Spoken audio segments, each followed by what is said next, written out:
There's something that always bothered me about Infamous 2.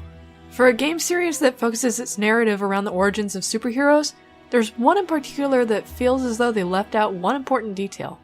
Each origin of a character's powers can be succinctly explained in one sentence. Cole was a bike messenger who delivered a bomb that gave him electric powers. Nix and her family are made sacrifices so Bertrand can get his powers. Quo gets kidnapped and captured by Bertrand only to be bloodletted and injected with an unknown substance. Even Cole's narration does nothing to help clarify it. Bertrand had bled her dry and filled her up again with God knows what. Imagine for a moment that you retold a few other superheroes' origin stories, but made it more ambiguous. Wolverine's given claws and his skeleton is covered in unknown metal. Spider-Man was bitten by some random insect that he didn't see in his sleep. The Powerpuff Girls were made with sugar, spice, everything nice, and some unlabeled chemical the professor left on his lab table. You see how that feels a little less super? Knowing these things gives us a better understanding of the character's powers, their strengths, their weaknesses, what the possibility of growth they could come upon with their powers. And sure, it adds a sense of mystery to the arc of the character, but when that mystery isn't resolved, the character themselves starts to feel a little neglected. What if J.K. Rowling consistently tried to convince us that Harry Potter was more powerful than your average child wizard of his age, but totally left out the part that Voldemort left a piece of himself in Harry the night he tried to kill him as a baby?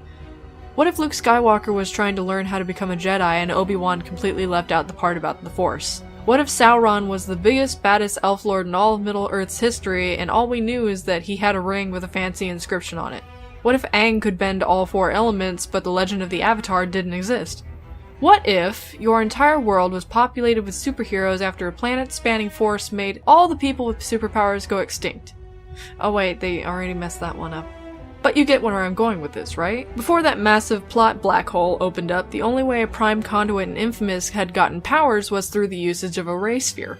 Cole, Sasha, Alden, David, Nix, Bertrand, John. However, Quo is the only outlier. There is no ray sphere present. No sacrifices of normal people, no neuroelectricity drawn into a single person, nothing. So how is it that Quo got her powers? This isn't something I felt like I could ignore when I started tearing down Legacy of the Beast and building it back up again. If Quo was going to be a primary character in the story, I was going to give her more depth. I was going to find an answer to this question, and I knew it had to be in the game somewhere. Sucker Punch is one of the 3 leading PlayStation developers. They wouldn't leave something like how one of their protagonists got their powers hanging. And it turns out the answer was available to us all along, so long as you go out of your way to collect a few dead drops. Throughout the audio files, Dr. Wolf occasionally describes different devices that he reluctantly builds for Bertrand, including the transfer device used on the Vermach and a sort of conduit tracker. But there's one that Wolf finds a little pride in that he made for himself. Take a listen to this excerpt from a particular dead drop. I discovered a potential method for reducing or possibly eliminating the human costs of ray sphere radiation. Did you get that? He came up with an alternative to the ray sphere that could give someone powers that didn't require human sacrifices. Something that was self-sufficient, less dangerous, less of a weapon of ultimate destruction. As one of the lead scientists that made the ray sphere for Kessler, all he wants is to make up for his mistake of creating it. He created an anti-ray sphere that could take away a conduit's powers or outright remove the entire subspecies from the face of the planet. But until his work was undone, he was at least going to make a way where conduits could at least be created with little to no cost to humanity as a whole. So knowing that Wolf had designed something of this sort, what do we know about what happened to Quo? We know that all of her blood was drained from her body and some other substance that was able to sustain her and perform all the necessary functions of blood was pumped into her. The substance is bright blue and luminous, reminiscent of blast shards in Infamous 1 and Second Son, able to be seen snaking through her veins and in her hands and arms.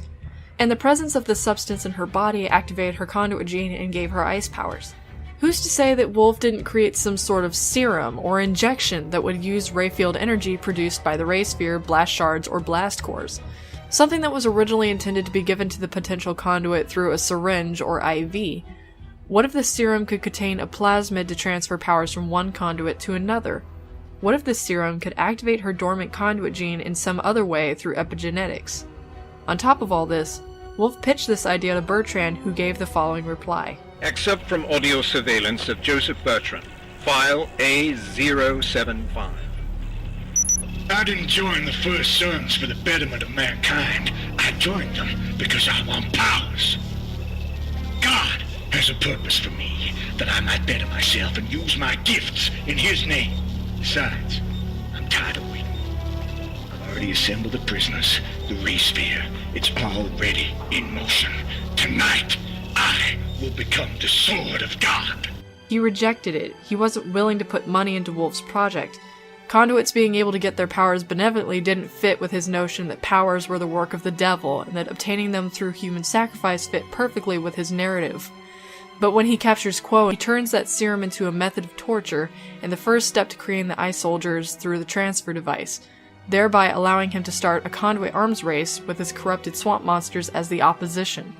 He gave Quo her powers on purpose to fulfill his plans, but he made sure to turn the serum Wolf devised as a safe alternative into something agonizingly painful and traumatizing for Quo. He turned creations made by Quo's father figure against her.